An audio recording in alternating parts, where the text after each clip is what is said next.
Welcome back, Focus Learners. Today on The Explainer, we are unpacking the mechanics of India's rural economy. And we're not just going to throw dry facts and figures at you.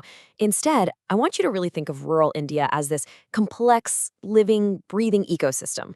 So let's dive right into explaining this chapter and see exactly how all these different parts connect to keep a massive nation running. To really ground us today, we got to start with Mahatma Gandhi's philosophy. And why does this matter so much right now?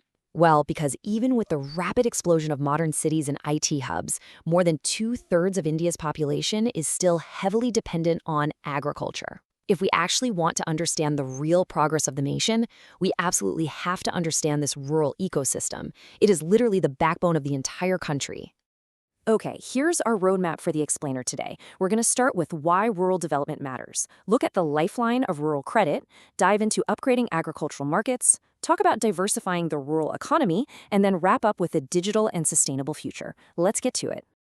Section 1. Why rural development matters. Right, so we really need to move beyond this idea that rural development is just the physical act of farming. The ancient poet Thiruvalluvar hit the nail on the head centuries ago. The tillers of the soil quite literally feed the rest of us. But here's the catch. Recent data tells us the growth rate of agriculture and allied sectors has been pretty volatile, hovering around just 2% lately. That is a massive challenge. How do we support the very people feeding the nation when the sector itself is lagging? Well, the answer is it takes a totally comprehensive approach. The textbook breaks down rural development, and it requires massive, coordinated action. We're talking way beyond just seeds and tractors here. It's about developing human resources, specifically focusing on health and female literacy. It means pushing land reforms, developing local productive resources, and building sweeping infrastructure like electricity and rural roads. The big takeaway? True rural development is about nurturing the whole environment, not just the crops. Section 2. The lifeline of rural credit. So, in this agricultural ecosystem, money isn't just currency, right? It's literally a vital nutrient. Just think about the huge gap between buying seeds, planting them, and actually making a profit after the harvest months later. Farmers need capital to survive that waiting game.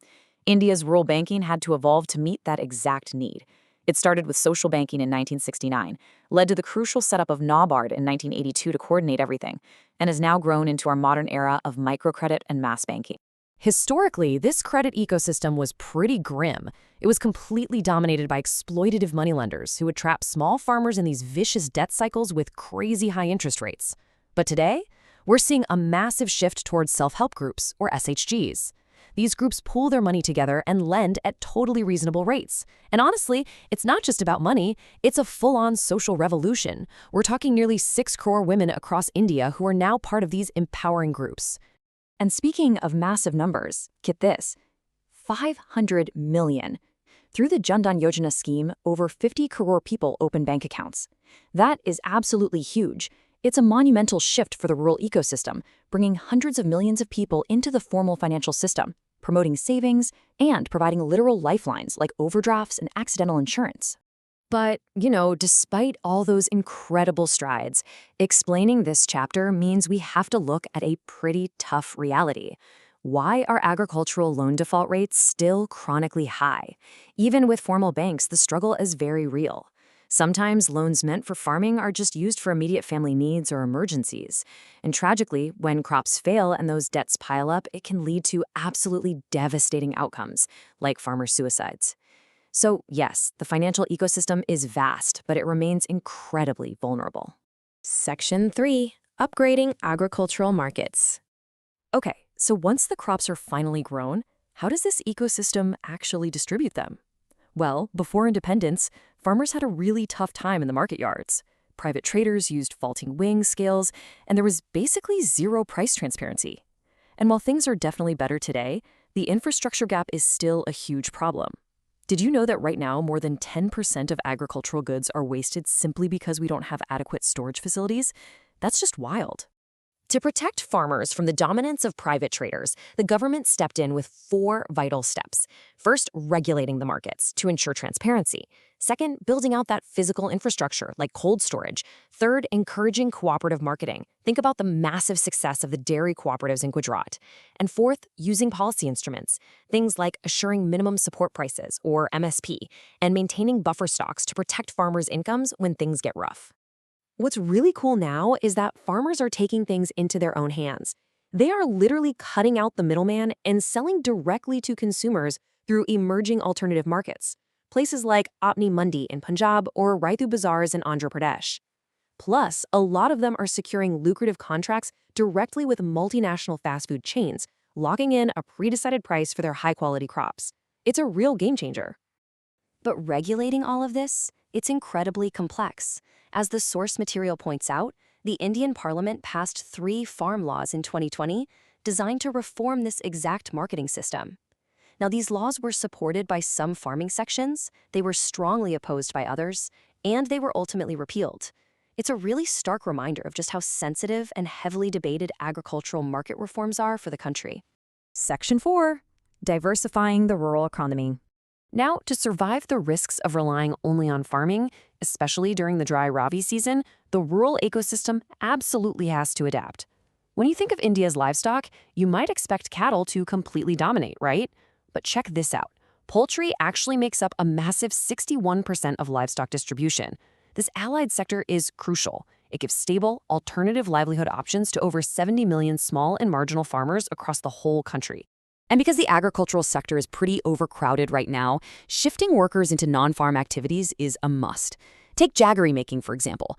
It's a very dynamic agro-processing industry. Subsectors like this, along with food processing, leather, and tourism, offer totally vital employment opportunities for rural folks who really need to step away from the unpredictability of traditional farming.